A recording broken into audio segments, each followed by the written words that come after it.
Hello, Iliana. My name is Ivy, and I will introduce Hawaii to you. In the first slide, you can see our logo. There are a small hand and a big hand out inside. It means the connection of family.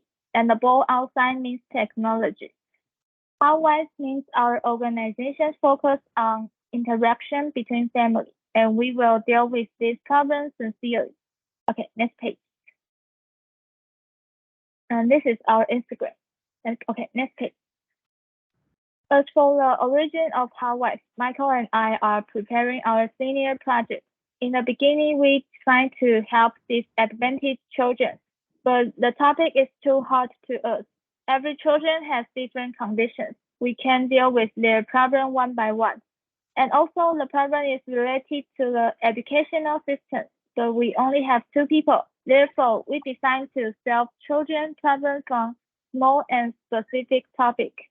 We attend a competition initiated by Young Development Administration, and we found other three members. All of us are interested in children and education. Now I will introduce every member to you. Next page. On the left-hand side is me, Ivy. I'm major in PIS. In Hawaii, I'm in charge of organizing. And Michael is my classmate. He is also major in PIS. He is our leader, so he will control our schedule and distribute our work. And next page. The next one is Yeo Sun. He is major in Department of English. As you know, he is the person who contacts you. And the girl next to him is Lucy. She is in Department of Life and Death, major in counseling. Since she is familiar with solving children's problems, and she has professional background, so our resource pack is designed by her. And the last one is Shirley, but she has some problems, so she cannot come to this meeting today. Okay, next page. In Taiwan, it's common to see children watch their parents' phone when they are eating. Many parents give the cell phone to children because they want a peaceful moment to eat their lunch. As long as the children start to make some noise, they can get the cell phone. It may cause extensive use of mobile phones. According to a research, 48.7% of children feel anxiety, uncomfortable without their cell phone, and 30.7% of children start using their phone immediately when they wake up. And also, we found that children from a disadvantaged background are more likely to develop phone addiction compared to those from typical families. Therefore, next page. Our mission is helping children reduce phone usage time by improving their relationship with parents. We want to develop a resource pack for them. The parent can interact with children by the pack and also aware of the extent of their children's smartphone addiction. Next page. So we divided our resource pack into two parts. The first week, we encourage children and parents attend our workshops together, and we may have picture books for them to read. By doing it, the children can receive more information about phone addiction and other activities to let children and parents have more connection. As for the second, third, and last week, we will send a resource pack to their home. It will include some DIY material like puzzles and other activities they can complete together. In order to measure if they really have some changes in our resource pack, we prepare the worksheet for them. Yes. And next page. This is the prototype of our resource pack. You can see the big circle in the center. It will include some missions, like we want children to go to the night market with their parents or something like this. So the children can do this activity with their parents. And I think this can improve their relationship and also reduce their phone usage time. Yes. Okay, next page. And yes, our organization is still in its early stage, so there are many problems in our resource pack. We hope to improve it further with your experience, and we hope every children can have the opportunity to put down their phones and have conversations again. Okay, that's it. Thank you. So much. So can you introduce yourself? Sure.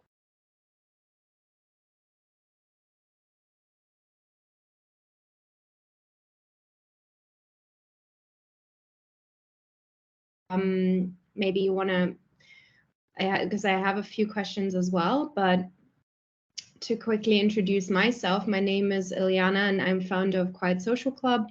Quiet Social Club is an education platform and community with the mission to promote individual and societal well-being in the digital age. And basically our goal is to enable everyone to live, work, and come together better in a digital world. And we do that with science-backed resources, workshops, events, and products. That are science-backed, which is very important to us, that there's always research backing what we're doing. At the moment, working mostly with companies. The Quiet Social Club ecosystem is a global ecosystem of different partners, though. So on our website, you will find many different organizations that have dedicated themselves to digital well-being. And I'm personally convinced that this is a discussion that is relevant to everyone. Tech is an essential part of our daily lives. We're constantly connected, whether for work or our personal lives. So my mission also support a couple of nonprofits in that and speak at conferences about how to design a better digital future that is humanity-centered and caters and promotes our well-being rather than taking away from it. Yeah, that's me. Okay, thank you. And you just talk about you have some questions want to ask us. Yeah, I would love to know if you've already tried something, if you've already given your resources to someone for feedback, if you've done a pilot, or what stage you're at right now.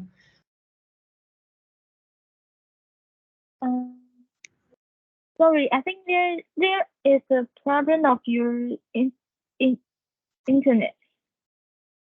Can you say your questions again? I was wondering if you've already done a pilot or if you've tested any of your materials already with children and their parents. Oh, actually, we haven't done our results pack yet. Okay. So we want to listen your experience to design our results pack. Okay. Yeah. Well, I think it's always helpful to speak to the people who you're creating something for, to understand their needs and what are the unique conditions and like the life circumstances, so that it works better for them and that you can really tailor what you're creating. So that would be my first point, but feel free to ask me anything you need or you want to know. Oh, yes, we had already prepared some questions for you. Mm-hmm. Okay, and Michael will share these questions.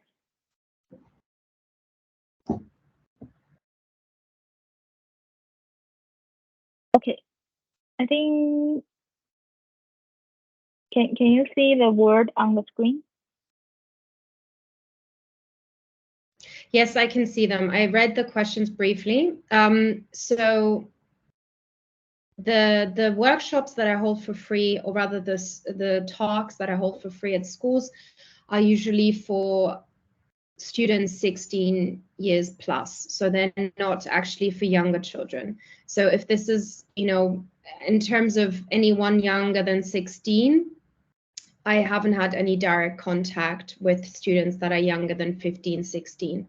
I have contact with the parents of children who are younger than that. But just to, put that ahead of everything, I also, we have a disclaimer on the website and in all of our products that this is no medical advice or no, therapy. So those are considered coaching tools. So when it comes to actually a clinical addiction, or if someone really feels that this is something that a psychotherapist needs to look at, then this is, I guess, out of the realm of what we're doing. So I think this is always important to remember. Like the way that this is communicated is as coaching tools or self-coaching tools even. So a lot of the workbooks, for example, are things that people can download and use by themselves. In terms of challenges, have you found that children nowadays? Well, yes, I found that even 15, 16-year-olds. I'm not sure that addiction is usually not a word that I use, because the way that this is framed is usually in the context of digital balance. So I actively try to refrain from using the word addiction, also related to the fact that this is not something that, we, or rather I can cure, So this is not a promise that, at least in Germany, we would not be able to claim that, because that has legal implications. Yes, I've conducted workshops online. That also works. Challenges during planning these workshops. Every workshop is different. So some companies will say, I want to have a 3-hour workshop. One company will say, I want a 1-day workshop or a couple of weeks. So really always depends on who you're speaking to.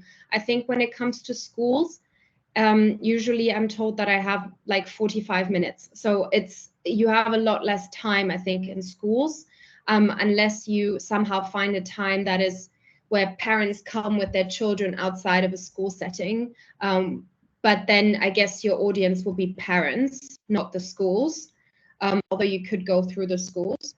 What is the mindset and philosophy behind the voluntary basis? I personally am very passionate about raising awareness for this subject, so I will pretty much speak whenever I have a floor to speak. I think it's really important that we find a solution together, and that involves educators, parents, and children.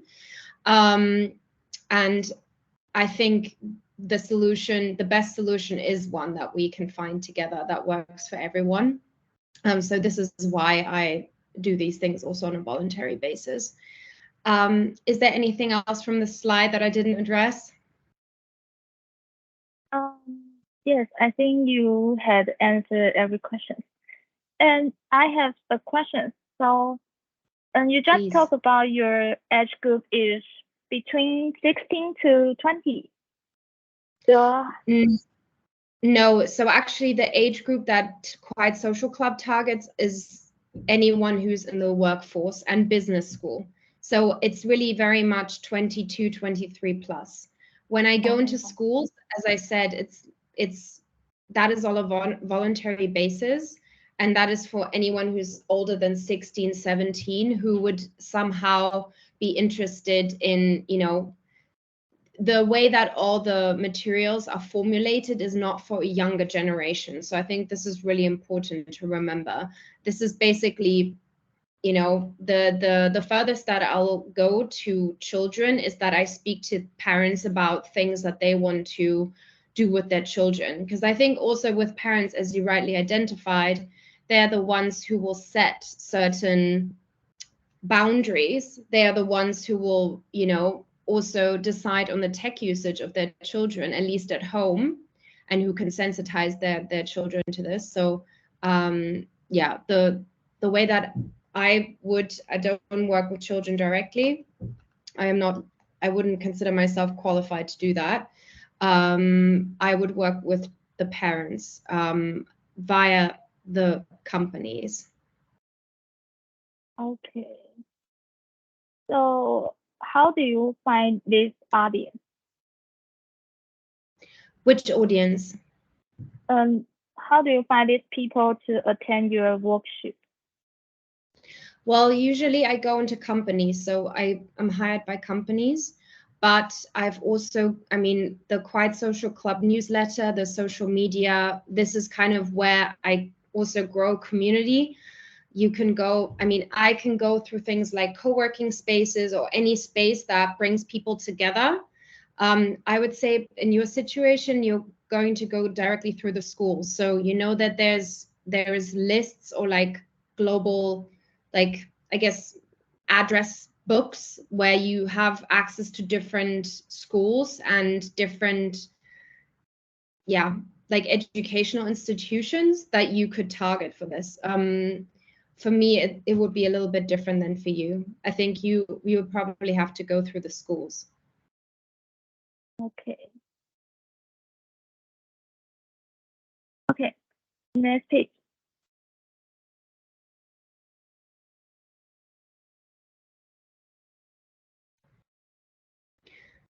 Again, this is not a question that I can legally or scientifically answer. I think all the research points towards it, but I think you should probably have a look at some actual research that is being done. I think considering that the brain of children is very malleable and plastic, I would suggest, I would think that the answer is yes, but I'm not a clinical psychologist. Okay. I want to know this. Do you know how can we convince the parents to let their children to use our resources? Because you just talked about your target group are the adults. So I want to know, how do you convince them, or what kind of the activity you did?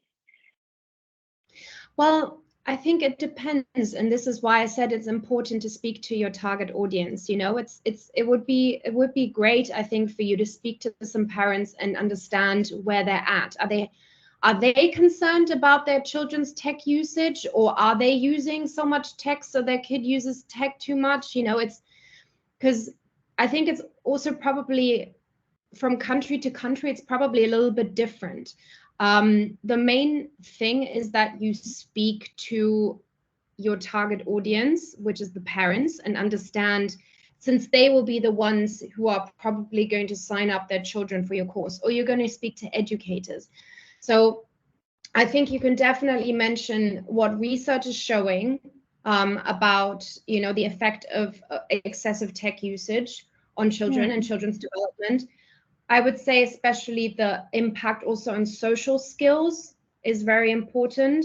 And, you know, basically, like one of the things that I always find interesting to use is an example of soft skills that we'll need in the future to be successful. There are a lot of, and I'm happy to share that with you. McKinsey did a study of the skills that we will need, the future citizens will need to be successful in the age of AI and automation, robotics, and there are all skills that are impacted by the way that we use our digital devices. So I think this, for example, could be something that you can show parents and say, look, this the way that you're using, that your kid is using the phone, or that you are using the phone as well, is impacting these certain things that we will need in the future to stay competitive when everything is done by machines. I think the self-regulation, for example, that is something that research is showing is impacted, you know, if we compulsively reach for our phone the whole time. But I think it's also really important to remember that what parents are doing as role models. And, you know, so like I guess you already know all the effects that usage has on the children. Now you need to understand what will convince the parents to do that. But you can do that through conversation. You know, you will speak to the parents and you will understand, do they want their kids to build these soft skills? Okay, then you say, yeah, the way that you're using technology is impacted, it impacts the development of these skills. Maybe you can talk about quality time. Some parents may want to have some quality time. Then you would say your children develop differently if you spend quality time with them, or the way that you use your phone affects the way that your kid uses their phone. I would emphasize conversation and to talk to the parents and to talk to the children. And maybe in your pilot, in your first program, to really say, we're trying to develop something that is very beneficial to a lot of people. So we encourage your feedback at every stage, you know? Okay. Thank you so much. I think we can, yes. Yeah, again, the pouch is kind of a helper to not reach for the phone, but for someone who's actually addicted, I think it needs to, yeah, it needs to go a little bit further. So this is also why I don't use the word addiction, or we don't use the word addiction on the website. The quiet pouch doesn't lock. It's mainly as a kind of a behavioral tool where you say, I'm consciously, it's like a drawer, but a drawer that you can take everywhere. And that is more like, you know, a proactive, positive action rather than like taking something away.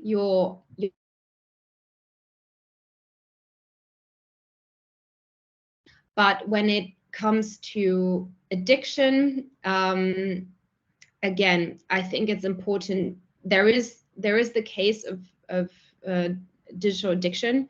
So I would strongly encourage people who feel that they are addicted to seek out someone like a therapist or psychotherapist to tackle that. Okay. So you won't trick these people, if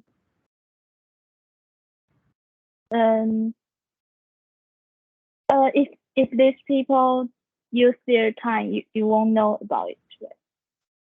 Because you can make sure that everyone doesn't use their phone by the quiet punch.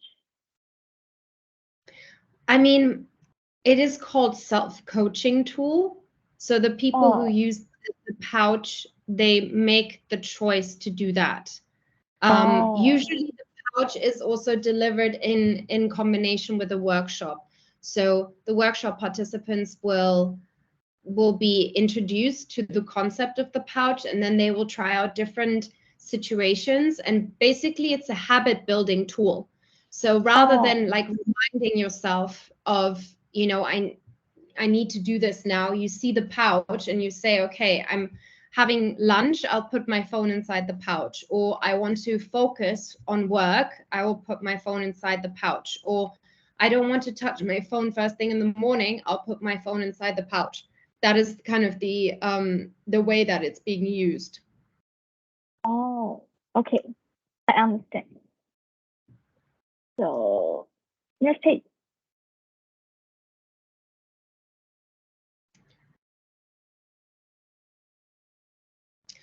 Yeah, I think it's important before you take away the phone or before you block or do anything, it's important to have something that you want to do instead. The way that the workbook is structured is that you think about what you want to make space for in your life before you think about digital everything. So because at the end of the day, you do create time and you create a space. And if you have nothing to fill that space with, then you will go back to your phone. So, for example, at the beginning of the workshops, we do a vision boarding exercise where we get people to think about what it is that what would you do with 1 more hour per day? And a lot of people would say, spend time with family, go to do sports, or spend time reading. So I think it's important to think about what you want to do with the time that you create before you take away the phone, because it does create space, it does create time, and you will probably just reach for your phone again if you don't know how to fill that time. Yeah. And I mean, obviously, the other thing is you can just, in the beginning, encourage the pursuit of activities where there is no phone being used anyway. You know, so let's say, for example, if you go swimming, or if you do like an escape room, or if you go to a theater or a cinema,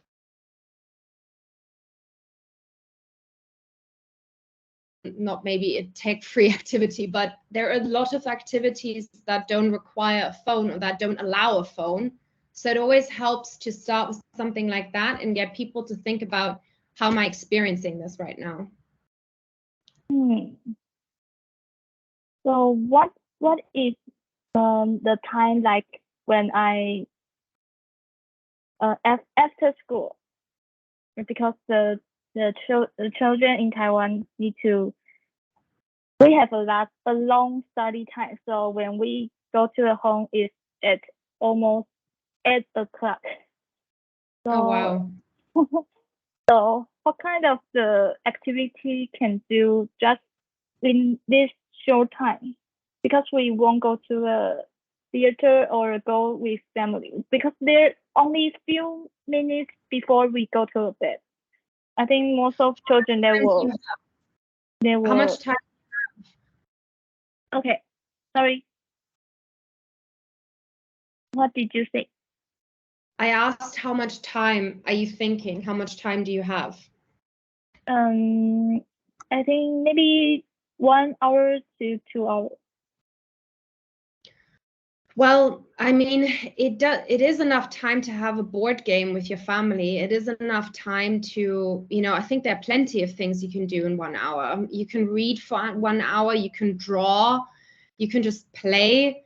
I mean, I think you can play an instrument for 1 hour. I think there are plenty of things you can do in 1 hour. You can have, just board games. There's a lot of things you can do in 1 hour. Like, So there's a lot. The main point is that we need to let them to realize that what you want to do. Like, it's the main point that we need to let them to realize there's a lot of wonderful things you can do except phone, right? Yeah. Well, okay. I think, considering the time that you're talking about for the studying, is it even kids below the age of 15 that have school until 8 p.m.? Yes, I think over 50% of students will go to the home until 8 p.m. Okay. Well, also maybe there's just an argument to be made for just relaxing and maybe not doing anything but going for a walk, or just, doing some stretching, or just like, maybe also just having a time where you do something that makes you feel relaxed, and to take a little bit of pressure off the day. That's also another thought. Okay, thank you. Okay, next page.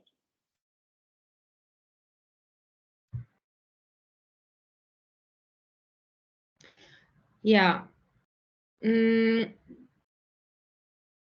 Yeah. So the retreat emerged in the pandemic because obviously everything was locked down. So we created a program that you can follow. It's usually 24 hours. Some people take less time. It is guided. It has a lot of different activities that you can do during that time. Usually we encourage the use of one of the workbooks, so people can, for example, focus on positive psychology or something else. This is really meant as a time where you actively step out, commit to making that time for yourself and also away from technology. I guess the educational component here is a little bit smaller. It's more about regeneration, like cognitive regeneration, because, it's very important to take cognitive breaks to just process all the information we're exposed to. So the retreat program is more of an experience rather than like a workshop or anything that has to do with, I guess the experience itself is the education. where you just take time to do the things also that you normally don't allow yourself time for because your people's day is just busy. But this is obviously a retreat that is created for working professionals above the age of 24, 25. So even older usually. So I'm not sure how much this would apply to young children, but it is a guided program. It is a suggested program, like in terms of the timeline of the day. It's all just suggestions. Obviously, you can just do what you want to do. The format, if it's delivered in person, is obviously more structured, with like in-person sessions, meditation, mindful eating, things like that. The idea is to have more of an immersive experience rather than like a knowledge transfer. Okay. Okay, I understand. So next page.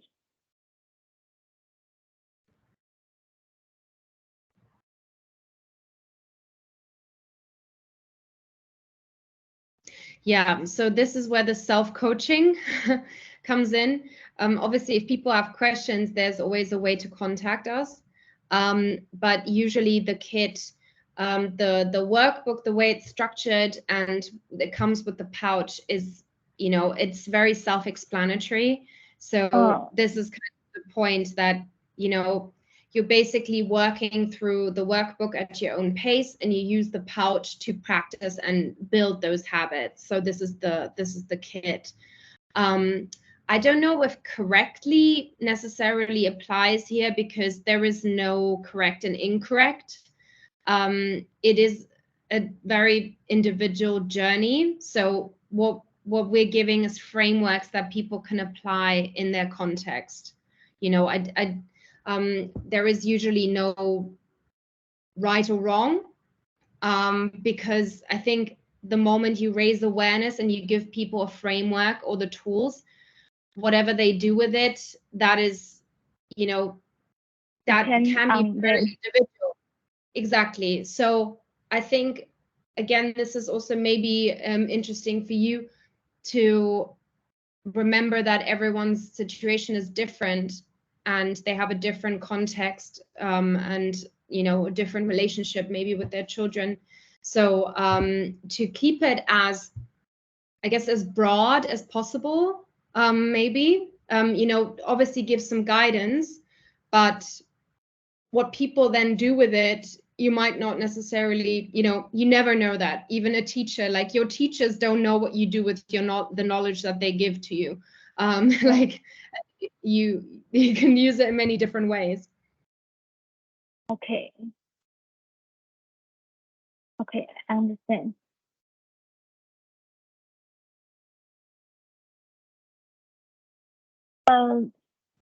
But our target is children. So have you ever heard some ways to make sure that every audience do the things you want? Like our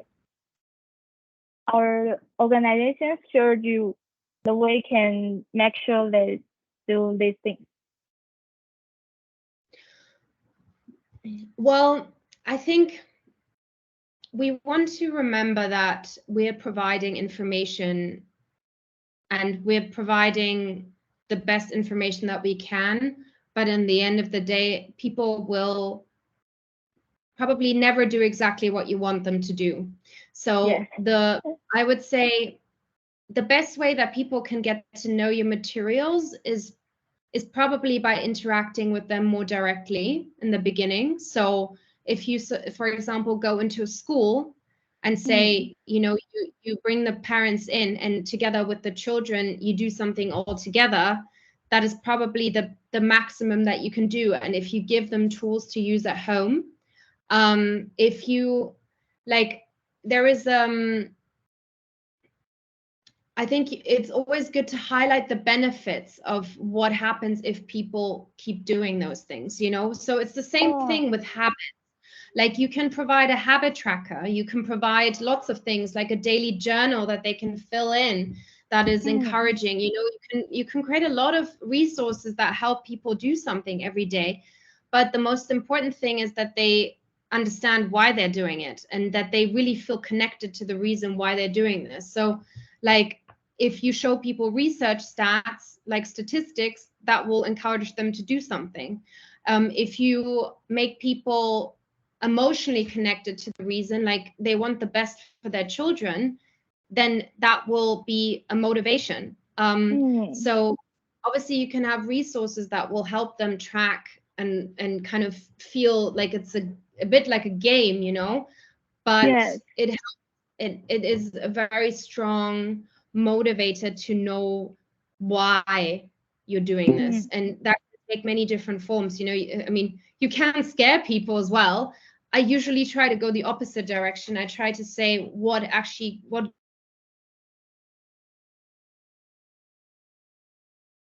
happens if you don't do that. But I usually go the other way, the positive way. Okay, thank you. It's really helpful. Okay, next page.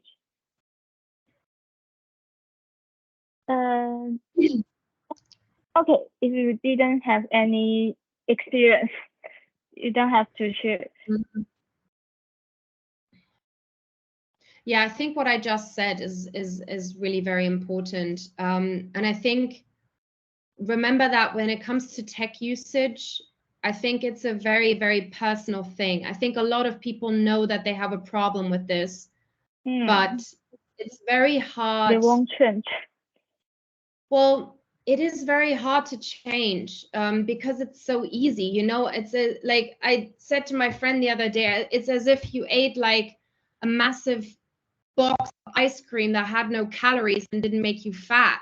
You don't know what it's doing to you. So it's always important to remember, and maybe it would be good to maybe have some parents supporting your project as well, or like having kind of parents and kids as ambassadors or something that are showing and giving a role model example of what happens when you practice these things in your family. Like, because there is a book called 24/6, I think. It's a lady that she's Jewish, but she practices the Shabbat, which is a kind of a tech-free day for family, with her family, and everyone Friday evening hands in their phones and they don't give it back until Sunday, and they spend the whole Saturday together as a family. I know that this is not possible for everyone, but basically to give these examples of what is possible, and to say, look, it is not easy, and we were not taught how to operate well, or like how to navigate the digital world, because we're using our phones for everything. I still grew up without a phone. I didn't have a phone until I was 15. There were no phones. So Wow. like, and all the parents that you're speaking to are on the same boat. They didn't have a phone when they were growing up. So it's really important to remember and to emphasize, to help people, it's more easy to make the first step if you don't feel so bad about yourself, like I would always emphasize, this is nobody's fault, and back before the phone, people would give their kids candy to stop them from crying. So there was always something, like you bought them a Barbie to make them stop crying, or you bought them candy, or you bought them something. So I would just say, emphasize the positives of doing this. Talk about what happens if you don't briefly, talk about the effect of tech usage on the brain, on memory, on creativity. Talk about how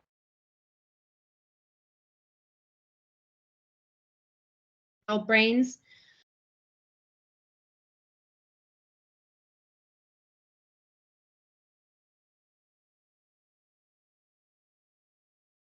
Very important skill. But then just give very easily implementable ideas that people can start with. Don't make it too complicated, I would say. So people can start with something, and then you can slowly, you know, because I'm guessing you'll have some sort of platform or way to engage with the parents. You know, if you start with the schools and go through the schools, you can direct them to your platform so that they can keep coming to you for more things, you know. So, and definitely also speak to both sides, speak to the kids and speak to the parents about what is helpful for them. This is what I would say, like, what are the kids missing? Why are they using tech so much? Is it really because their parents are giving the phone to them, or is it because of some other reason? Are they scared that they might miss out? You know, sometimes maybe parents don't make enough rules. Sometimes they make too many rules. It's very different from parent to parent.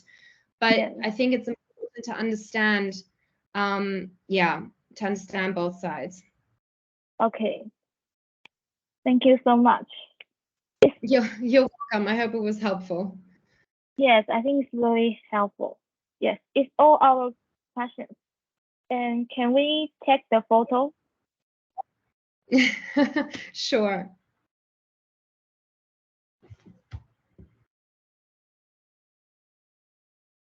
Okay, 3, 2, 1. Okay. Thank you. So do you have time later? Because we want to introduce Taiwan for you. But if you don't have time, it's okay. Oh no, I have 10 more minutes. Would you share the photo with me as well? I can also post on my LinkedIn and to tell a little bit about your project that you're working on. Yes, we have some photos for you. Perfect. Yes. Okay.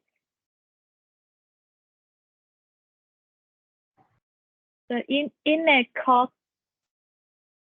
How many time you have? How much time? Like 5 minutes. 5 minutes. Okay. So your sense. Yeah. You can speak quickly. Yeah, I will try to speak quick as possible. So yeah, I will now introduce some features of Taiwan. So first, do you know where the capital of Taiwan is? Where or Yeah, what? where is the capital? No, I don't know where. I think is it by the coast somewhere? Oh yeah, it's in the north. It's called Taipei. Taipei, yeah. I've flown Yeah, to Taipei, but I did a layover. I haven't been to Taipei yet. Have you ever been to Taipei? Unfortunately not, only the airport. Oh, the airport. You transfer. Yeah, you transfer to another flight there, right? Yeah. Oh, Yeah. okay. Yeah, so the photos are Taipei 101, Taipei Main Station, and Ximending Business District. Yeah, and next page. And here are some basic information about Taiwan. So Taiwan is not big, it's a small country, but there are around 23 million people on this island. And we use Mandarin as our common language, but we have Taiwanese Hokkien, Hakka, and other indigenous languages as well. So next page. Yeah. Do you know where is Taiwan? Yeah. I lived it in China.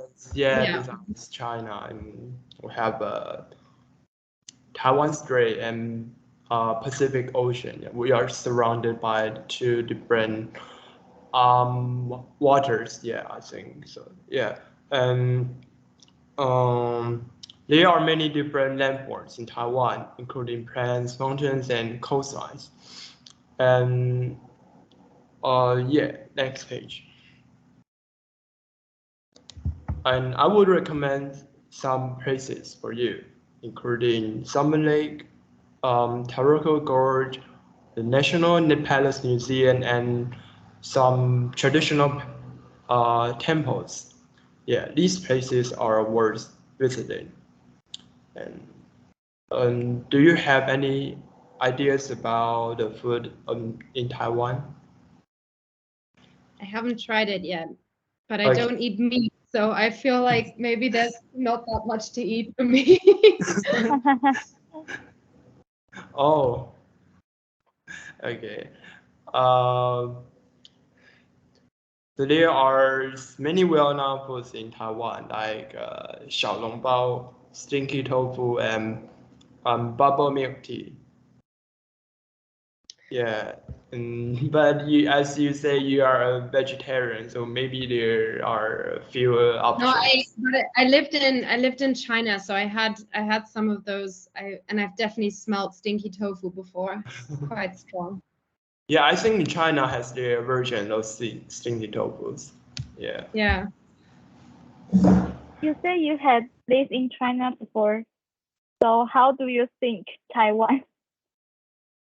Oh, I really want to go to Taiwan. I've never been. I met a friend recently, so I made a friend who lives in Taiwan, and I'm going to maybe try and visit her next year.